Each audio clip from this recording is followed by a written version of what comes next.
We end tonight on this Veterans Day at a U.S. military cemetery in Nettuno, Italy, that's south of Rome. It's one of 26 American military cemeteries overseas.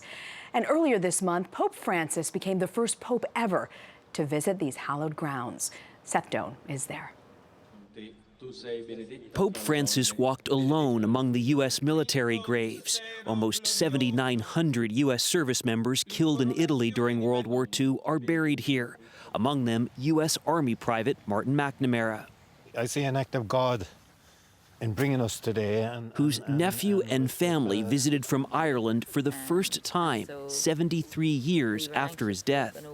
I'm fighting emotions since I've come here, you know. Jim McNamara was just 5 when his uncle was killed in the Battle of Anzio in January 1944, for which he received the Purple Heart. During that 4-month-long battle, U.S. troops clashed with Nazi soldiers who'd dug in and still held Rome at the time. Around 7,000 Allied forces were killed. You're here on the same day as the Pope, by some coincidence. I think it's more than a coincidence.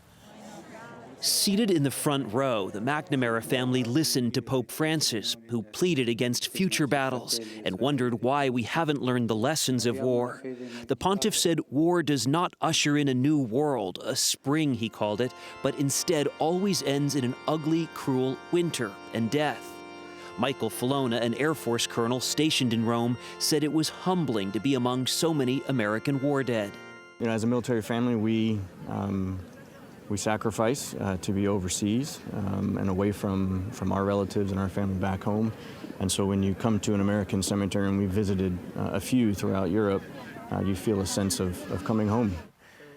Jim McNamara said he'd go to his own grave remembering this day, finally seeing his uncle honored amid the tidy gravestones and neatly manicured lawn. He's a hero.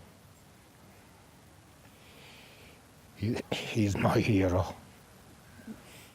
Seth Doane, CBS News, Nettuno, Italy. Well, tonight we salute all U.S. military veterans. We want to thank you for your service.